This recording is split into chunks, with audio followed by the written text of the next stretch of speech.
Because Yes, you got your black belt recently, a couple months ago. I did. I did. Took 13 years to get that black belt, and it feels good. Good. In my head, I know that it's really just a piece of cloth. Because even though jujitsu guys will preach, rank doesn't matter, rank doesn't matter. They love putting that black belt on still, I tell you. So much. And to an extent, I understand it because, in my opinion, it really depends on what you mean to do with that black belt. What are you trying to achieve with it? If you just want to put it on to, like I said, feel good and just say, hey, I'm a black belt, that may be the wrong reason. I know why I wanted a black belt. I wanted a black belt because I want to make it a living someday. I want to make teaching jujitsu a living someday. And that's not to say that I can't do that without a black belt, but it's a lot easier in terms of marketing.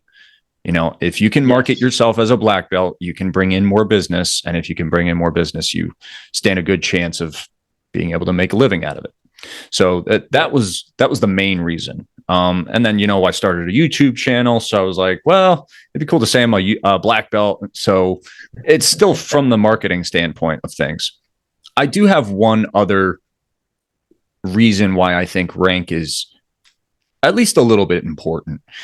It Okay. gives you, as a teacher and as a student, a gauge, a rough gauge, but a gauge to understand what you can accomplish in terms of like your skill, like how good you can get.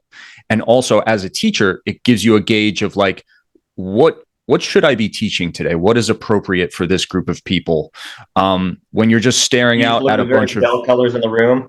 yes, when you're looking at just a bunch of random pink unicorn rash guards, then you don't quite know exactly, like if you don't know everybody in the room, you don't quite know where to lead the class and what techniques are appropriate to teach that day.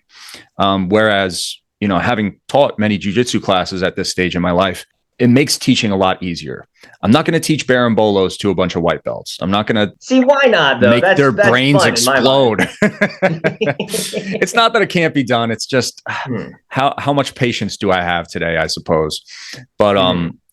when you're dealing with purple belts and brown belts, and it's like, okay, I feel like they can pick this concept up generally better than a white belt. Mhm. What are See, your thoughts on ranks, sir? yeah, I am not big on rank. I did make a video on like the pros and cons of the belt system, but Mm-hmm. personally, like I am unranked in jujitsu. You would definitely wrap me up in a rolling contest. Most black belts would, but I'm not bad, but I am unranked. Partly because like you mentioned, where some people like put on a black belt and just feel really good about themselves. I would be one of those people. My head would immediately eclipse the sun. You'd never see it again. So partly it's to keep myself in check. Hmm. And partly I think like the way we do this is a little weird because every gym gives out belts for different reasons. Yes. So like there are some gyms where they give out black belts because of competitive results. And the only way you're going up in belt colors, competitive results, and you walk in there and their black belts will destroy you because this Hmm. is all they do. And then you walk into another gym and they give out black belts for how many classes have you come to? And you just tie those black belts in a knot and you're like, why are you here? So I think the way we do it, because it's become so dispersed, like it says so much less about you than it could, Right. if that makes sense. It does. It does. And it's funny because you hit the nail on the head with that, but there's a part of you I sense that still buys into the whole rank thing. You made the assumption that I would wrap you up because I'm a black belt, even though you've never Yeah. physically met me in real life and and gone to the ground with me. For all I know, for all you know, I could be a fake black belt, right? Or just a if shitty you spent one. 13 years getting a fake black belt, that'd be a little sad. but that's exactly my point. Is Yeah. even though it doesn't matter, there is this mantra that we as a society will look at a black belt and say, well, he must know something, right? Yeah. He must know something. So I think that's Of course, important. that depends on the martial art, but yeah, in jiu-jitsu, definitely he must know something. Yes. But it is a combination of factors.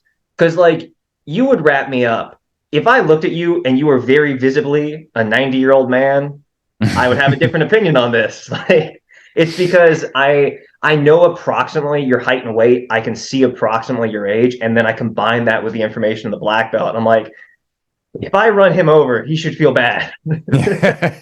Exactly. Yeah.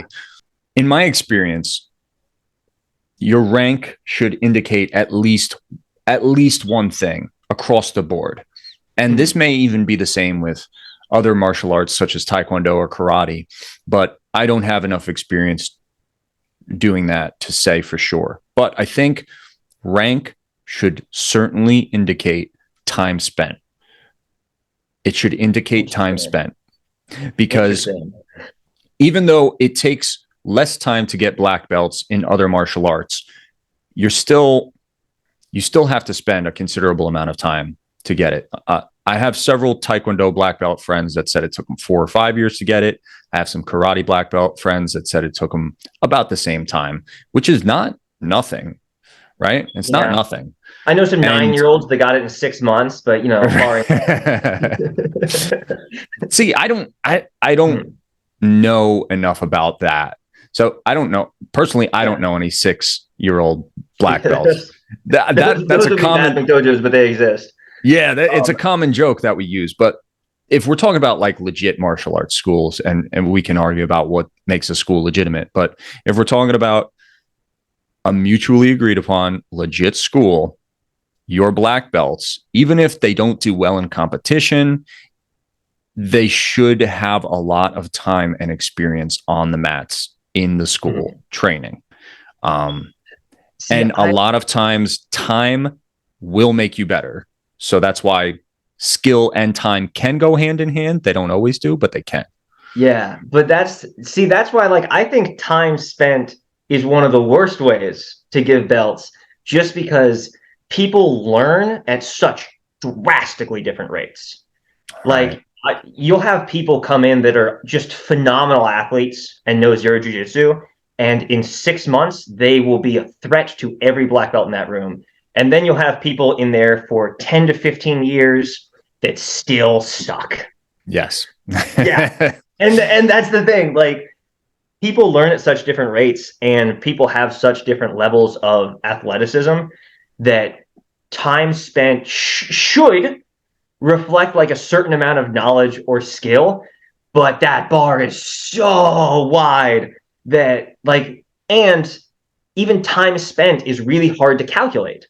Because if I spend 6 months at this school, 6 months at this school, 6 months at this school, 6 months at this school, I might have 15 years in the game, but no school promoted me because I didn't spend enough time there.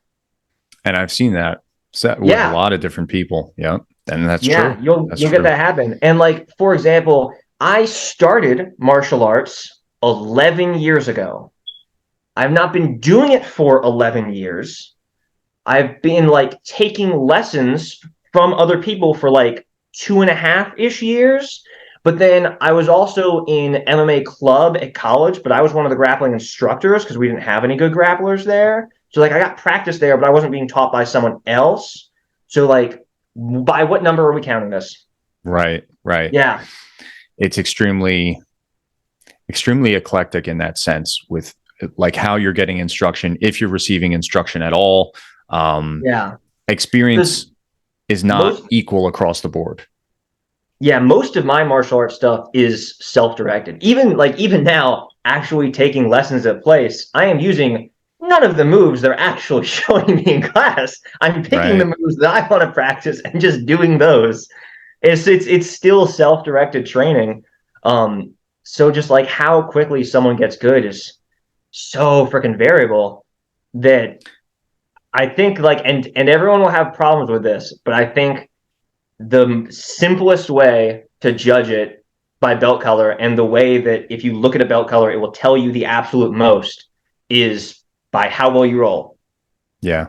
Yeah, by how well you actually perform, which will sucks because some people are unathletic and they're just not going to get that high. And sorry.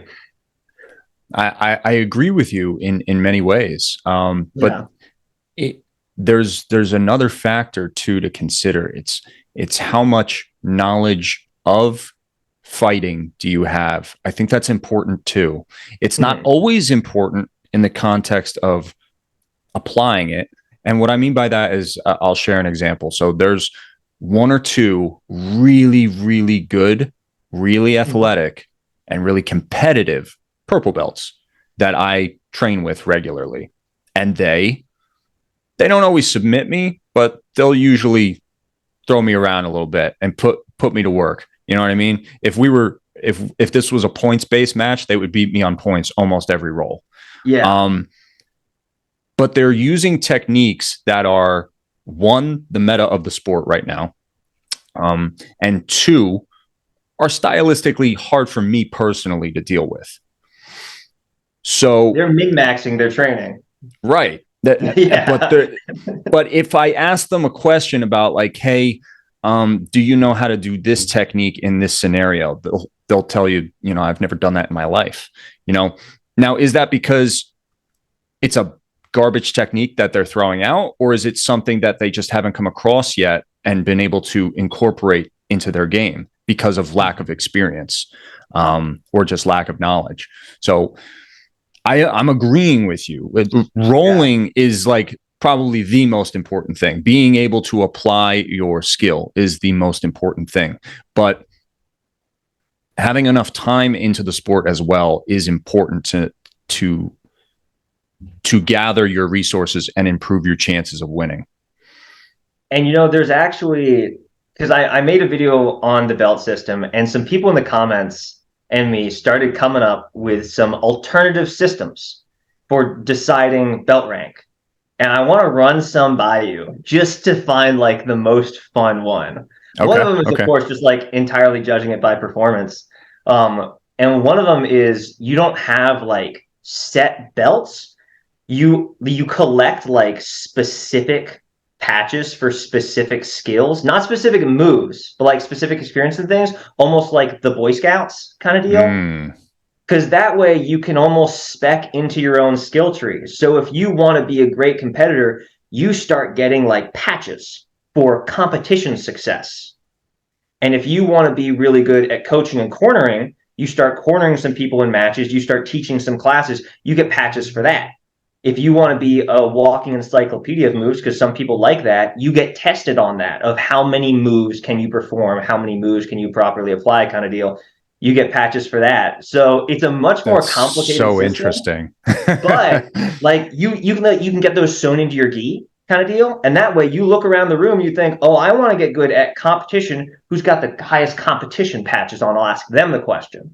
Or I want to know some freaking esoteric name for a move. Who's got those kind of patches on? I'll go to them. I actually love that.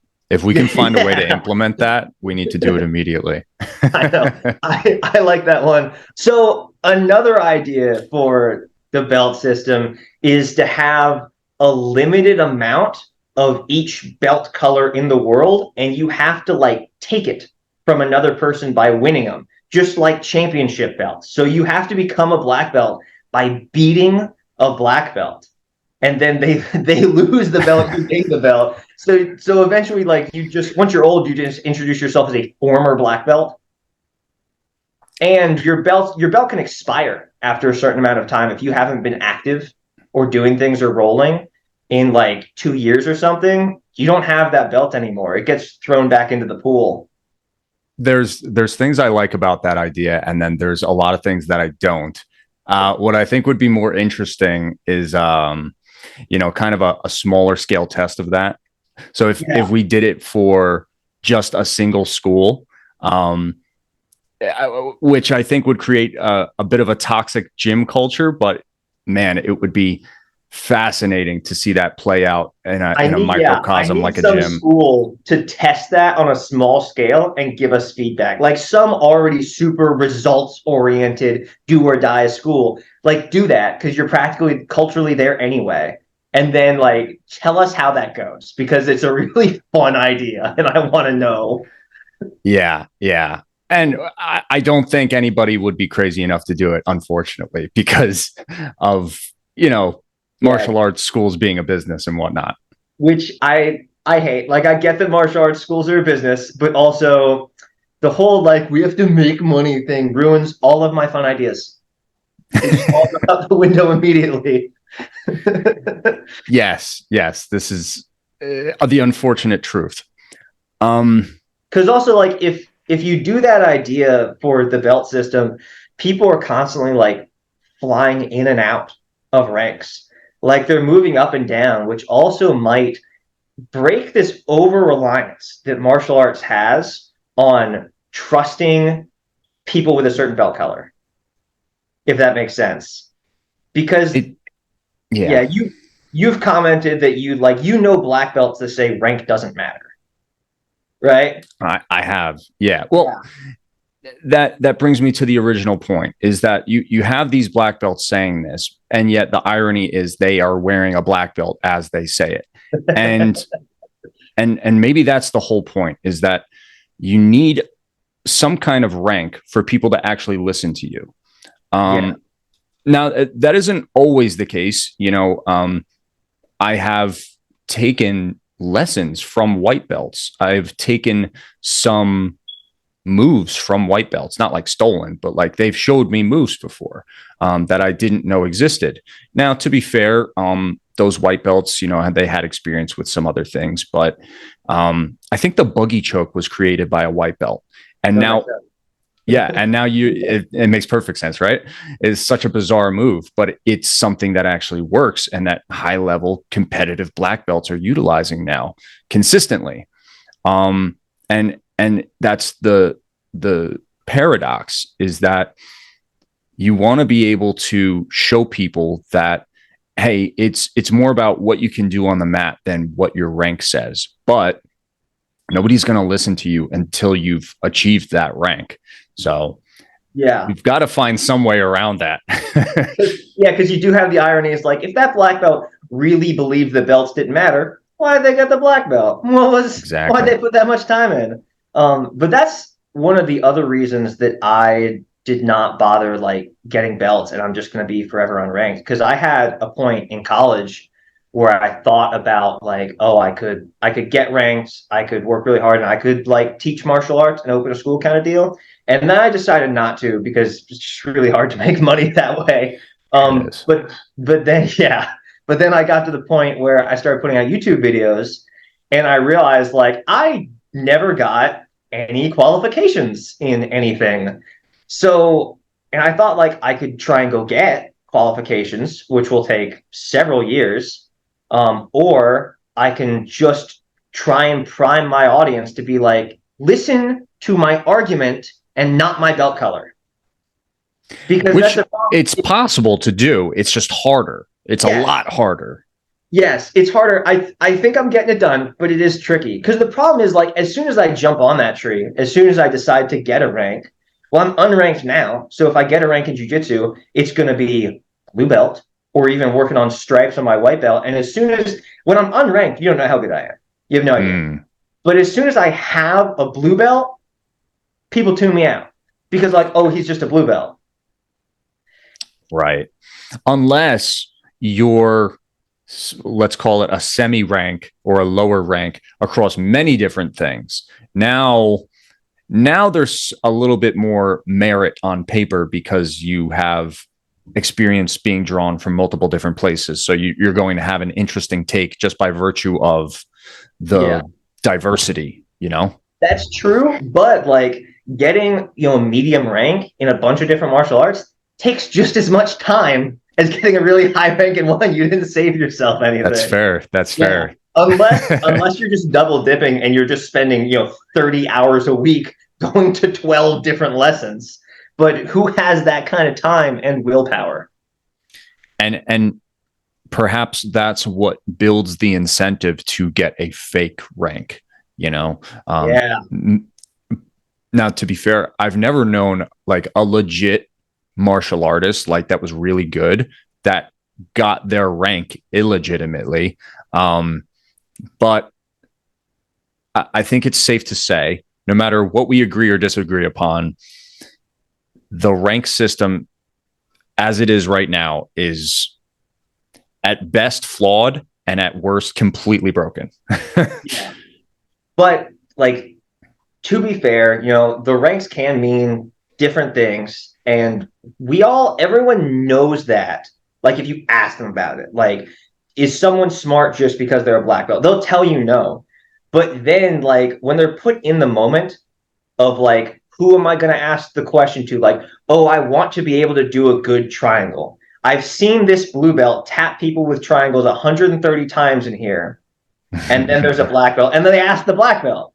Right. When push comes to shove. And I feel like there's a cultural problem within martial arts, including jiu-jitsu, of deferring to higher belt colors. And I feel like we need to break that somehow, because someone's accomplishments in one area or their rank does not mean they're smart or they have good ideas in other areas.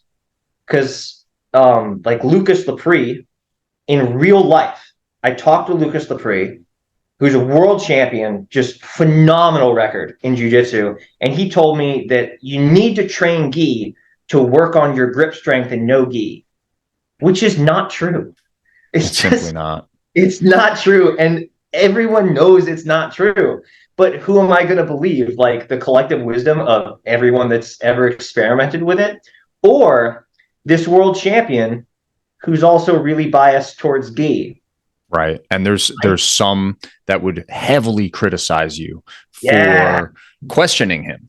There are some that would blast me for this, but also, like, this is a thing in science. You can't just believe one person because they have great qualifications or because they've done great things in the past or on paper they have great qualifications. You have to look at the actual consensus of the field. You have to look at, like, the collective of research that's being done.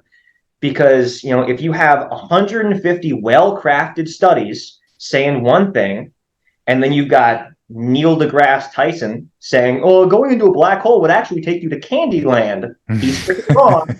And the rest of people are correct. Wait. I think he's on to something here. It's like, I want to believe. Yes. I think it's a cultural problem where we need, like, we know that belts don't mean anything, but somewhere deep in people's soul, they assume it does. I mean, maybe it's beyond a cultural thing. We were just talking about sciencey stuff. Maybe it is a sciencey thing. Maybe it's an evolutionary bio. It's an informal logical fallacy called an appeal to authority. Yes, that. Yeah. I agree. No, I know what you mean. Even though it seems like I don't. but it does, like, this is verging on, like, maybe it's not an appeal to authority because it's almost an appeal to expertise because they are qualified in this specific thing. Mm-hmm. An appeal to authority is like, oh, I believe this scientific fact because it's what my dad told me, or it's what the president told me. While they are an authority over you, they're not an authority in this subject. So that's a textbook appeal to authority.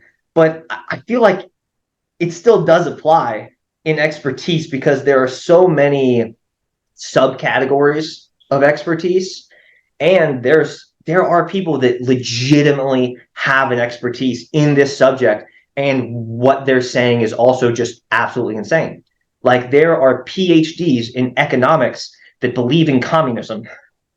And every other economist is like, you're dumb. But their qualifications are real and indisputable, but they're still dumb. It can't happen. People slip through the cracks. And I think that this kind of ties into something that you and I had spoken about before. You made a video you made a technique video, which you don't usually do, about wall wrestling, which you have on paper zero qualifications to talk about. And if you want to take, I guess, the most qualified person in this Zoom meeting in terms of wall wrestling, which would be me, I learned something from your video. Good. I legitimately learned something. Some of the stuff I already knew and was screaming from the rooftops, like, why don't more people talk about this? And then other stuff I actually didn't know, and you taught me. Yeah. And if I didn't follow your channel and actually do the research required to respect your opinion, I never would have known. So, it's definitely a bad thing that scenario exists, but it at least is a good segue into our wall wrestling chat. You did just bring up a great point of you did the research required to respect my opinion, which is an insane sentence. It's entirely true. And like, that's the shortcut people are taking with black belts